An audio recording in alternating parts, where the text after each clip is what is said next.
Eu sou Lineu Carvalho, sou de Rondônia, do Brasil, e a grande experiência que eu tenho, que vem contribuindo para alguns profissionais na Europa, alguns profissionais dos Estados Unidos nós temos compartilhado experiências, é que eu sou médico veterinário.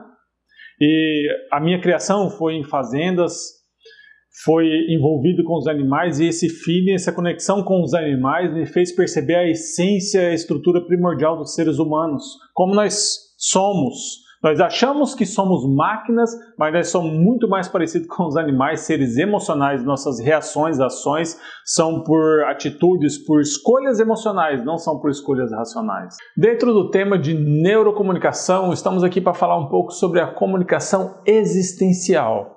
E o que vem a ser comunicação existencial? Para mim é uma transcendência do nível de comunicação no qual nós vivemos hoje, onde que nós somos a metade de uma maçã, precisamos encontrar talvez a metade da outra maçã para ambos nos completarem. E nesse princípio nós estamos admitindo para nós mesmos que nós somos seres incompletos e insuficientes.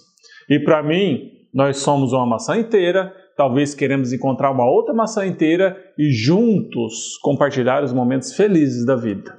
E nesse princípio, onde chegam as pessoas, por exemplo, o conflito de casais. O marido e a mulher ficam nesse conflito e dessa forma nós não vamos chegar a lugar nenhum, porque um quer que o outro supra a necessidade dele. E não é bem assim.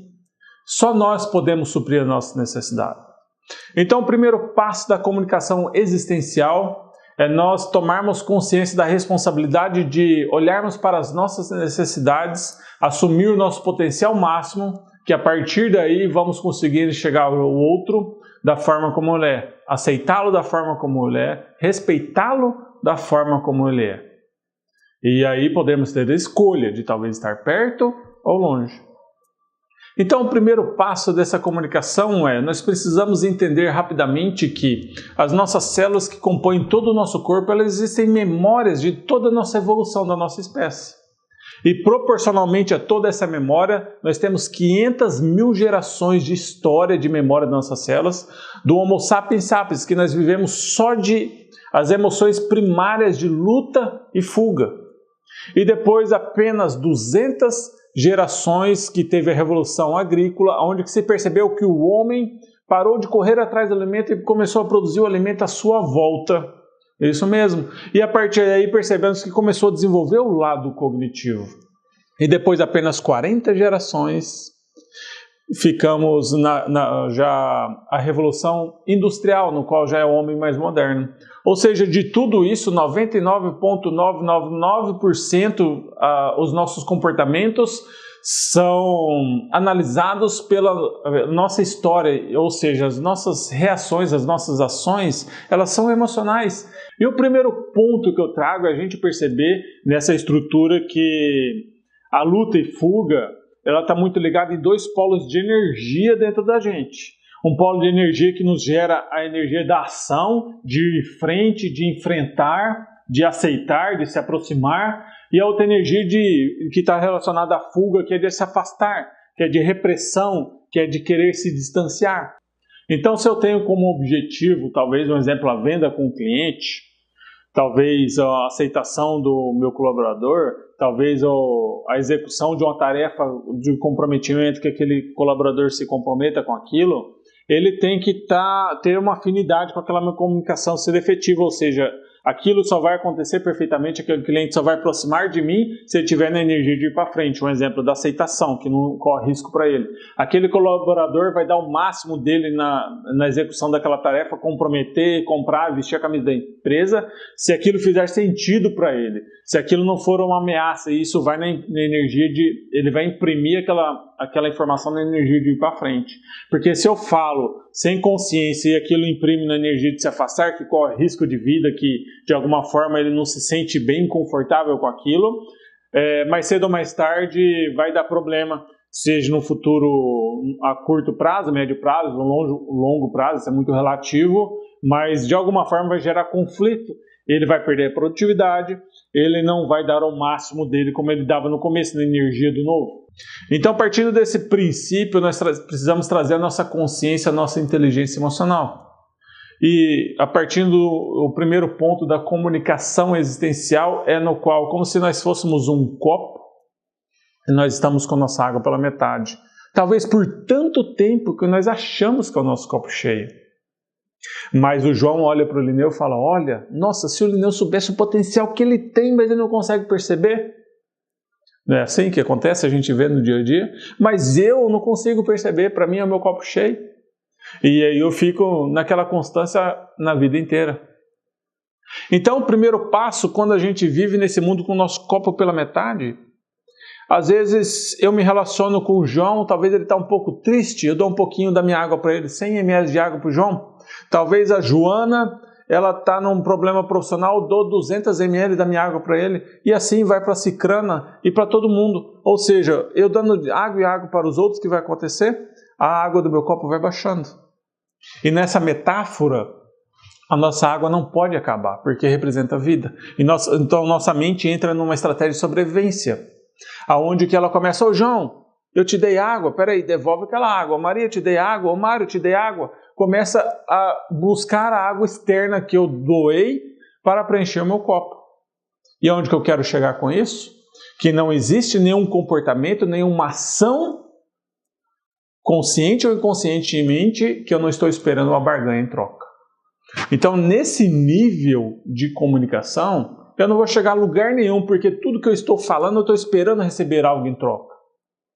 Então, onde que vem o primeiro nível no qual a minha intenção é transcender aquele ser para ele chegar no seu potencial máximo? Aonde o primeiro passo ele precisa perceber que para ele encher a fonte da água dele não está no mundo externo, não é o outro. A fonte da água dele está dentro do copo dele. Talvez aquela bomba, igual do bomba de poço artesiano, está no botão off.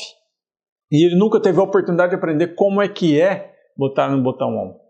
Então entra num processo de autoconhecimento para ele aprender a ligar no botão on a bomba dele. E aí começa a encher o copo dele. Começa a encher. Talvez ele volte a sentir coisas que ele fazia muito tempo que não sentia antes.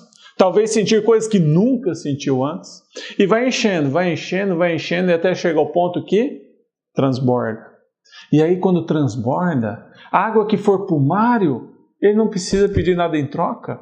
A água que for para a Joana, ele não precisa pedir em troca, porque ele está com o copo dele cheio. Ele está transcendendo. Então ele está se amando, transbordando amor para o outro. Ele está com alegria no corpo e aí transbordando alegria para o outro. E nesse nível a gente transcende a forma de comunicação, sem esperar uma barganha em troca. E aí sim, eu posso olhar para aquele ser e aceitar como ele realmente é, respeitando a forma de ver o mundo. Talvez eu não possa concordar, é uma coisa, é uma escolha estar perto ou longe, mas eu tenho que respeitá-lo e aceitá-lo da forma como ele é. E a partir desse momento eu posso ser a maçã inteira e aceitá-lo que o outro é a outra maçã inteira. E talvez escolher estar junto ou não. E depois desse primeiro passo de evolução de nós com nós mesmos, assumindo a responsabilidade sobre as nossas necessidades, sobre o nosso próprio preenchimento, que não é o outro que me preenche, eu que estou me preenchendo, transbordando com o meu potencial máximo, aí eu posso perceber aquele ser na sua essência e perceber que na sua estrutura existem 5 filtros. 5 filtros que vão avaliar aquela comunicação. Um exemplo, o Linneu está falando com o João e aquela comunicação vem vindo em direção ao João. Vai passar por 5 filtros. E esses 5 filtros estão ligados, lembra que nós falamos em relação às nossas emoções, o Homo sapiens sapiens, estão ligados com luta e fuga. O que eu quero dizer com isso? Que essa comunicação vai passar por 5 filtros. E se algum desses filtros sentir ameaçado, é como se fosse um risco de ser devorado por um predador. A gente vai imprimir nas emoções, nas reações, nas ações de fuga, de afastamento. Então eu preciso ter a consciência dos 5 filtros para poder saber como passar essa comunicação para que imprima no polo de ir para frente, no polo no qual de aceitação talvez, que seja com um cliente, que seja uma equipe de vendas. Então vamos lá. O primeiro filtro desse nós chamamos de em relação a status. Então quando eu passo uma comunicação para o João e essa comunicação ele se sinta diminuído, isso é como se fosse uma hiena que ela ataca um bebê porque o bebê é menor que ela. mas se o bebê bota um toco na cabeça e fica maior do que a hiena, ela não ataca. Então esse é o instinto de sobrevivência. Quando eu me sinto diminuído, me sinto inferior, para mim a reação é me afastar. Então a minha comunicação tem que ter o cuidado e a clareza para que aquele ser não entenda diminuído. Talvez fulano, eu quero que ele sinta assim ou até mais assim. E isso ele não tem por que estar perto de você, não tem por que se afastar de você. Ele vai querer estar perto se ele não está sentindo ameaçado. O segundo filtro é o senso de futuro, estar na clareza do futuro, porque quanto mais clareza, menos margens para o outro imaginar, para o outro interpretar. E no reino animal, um exemplo, imagine 500 zebras lá na savana, onde existe a matriarca, como nós somos seres gregários, e tem uma líder. E essa líder, esse rebanho passando 3 dias com sede, encontra um lago onde nunca chegaram, estão com tanta sede, e a líder é a primeira. Você acha que ela vai chegar de forma tranquila e relaxada e beber o que ela precisa? Não vai, porque ela não conhece aquele lago, não sabe se atola, não sabe se tem perigo, então ela vai ficar meio reativa, vai ficar meio com medo, como a gente fala, meio cestrosa. Mas a última zebra, depois que viu as 499 zebras passar e beber, ela talvez se sinta tão relaxada e segura e tranquila e confiante que ela pode deitar lá e relaxar e beber e aproveitar ao máximo. Porque a clareza do futuro permite ela ter segurança onde vai pisar. Então a clareza do futuro é muito importante, a gente vê muito isso, as questões em admissões. A falta de clareza faz com que a pessoa lá na frente dê margens para interpretações e não acontece o que ela imaginou e aí ela imprime o foco de se afastar. Ela vai ser reativa, aquilo lá diminui a produtividade. O terceiro filtro está muito ligado no senso de autonomia, no senso de liberdade, onde que nenhum passarinho canta na gaiola como se ele estivesse solto. Então, a partir do momento que eu passo uma comunicação, que eu passo uma expressão corporal, no qual a minha intenção é bloquear, é reprimir aquele ser, é não deixar ele ter autonomia sobre os pensamentos, sobre o que fala, sobre as ações dele mesmo, se responsabilizar pelos seus próprios resultados, ele vai sentir com o seu senso de liberdade limitado e mais cedo ou mais tarde ele vai se oprimir. Ele vai ter uma reatividade, ele vai diminuir a produtividade. Ok? O outro ponto, o quarto ponto, é o senso do pertencimento. Como eu já falei, nós somos seres gregários. E por que gregários? Porque imagine o rebanho sempre anda junto. E a ovelhinha que se desloca fora daquele rebanho, ela é muito susceptível, ela corre um risco do predador pegar ela, ela fica muito frágil.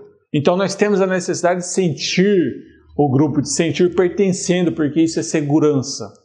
Então, quando entra uma pessoa nova ao grupo, ela precisa sentir incluída aquele grupo. Porque se ela sentir a ovelhinha desgarrada, ela vai ficar reativa, ela não vai ser produtiva, porque o sistema dela fala que ali é perigo.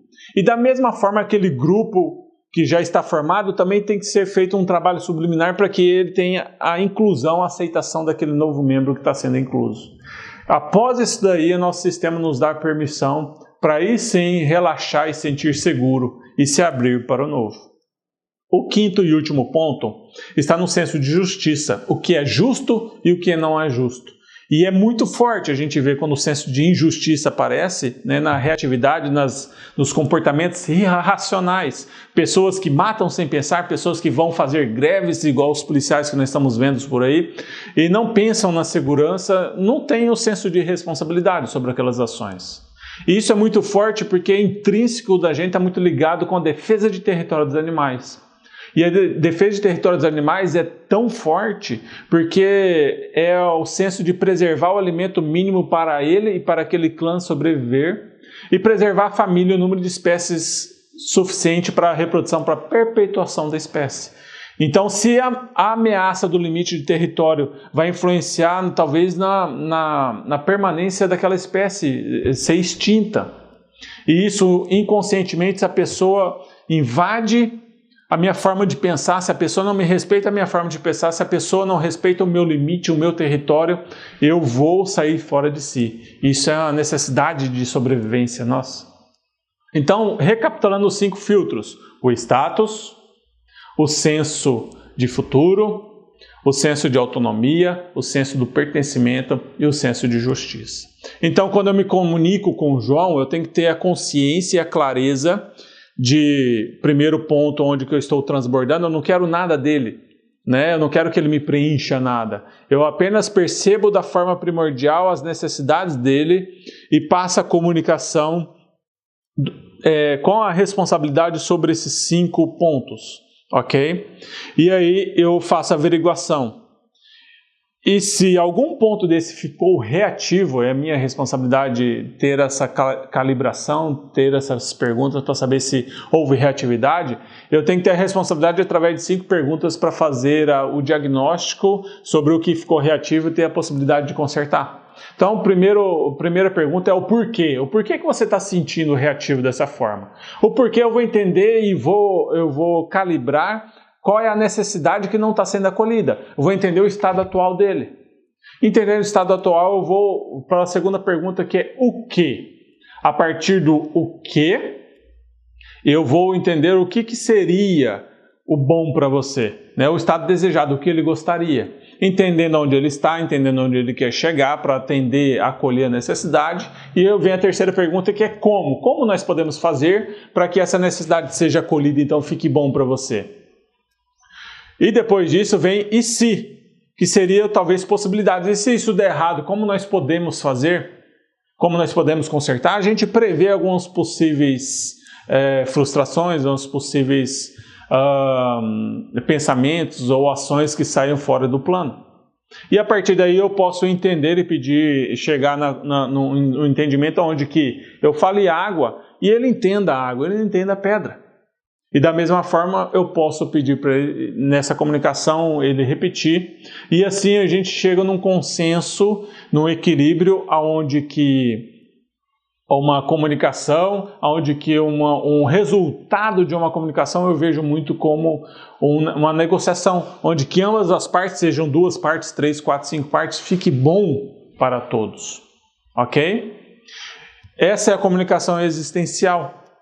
E vem funcionando muito para mim, vem treinando pessoas, coaches, vem treinando líderes, vem treinando pessoas no seu dia a dia para comunicação com a sua família e vem fluindo, porque primeiro ele vai estar bem com ele mesmo, aceitando aquele ser da forma como é, entendendo ele na sua estrutura primária, profunda, primordial, aceitando ele e passando a mensagem nos 5 filtros. E aí a persuasão talvez seja a mais profunda e mais natural possível, sem uma técnica fria, sem uma técnica pragmática, racional, enxergando aquele ser como ele deve ser enxergado.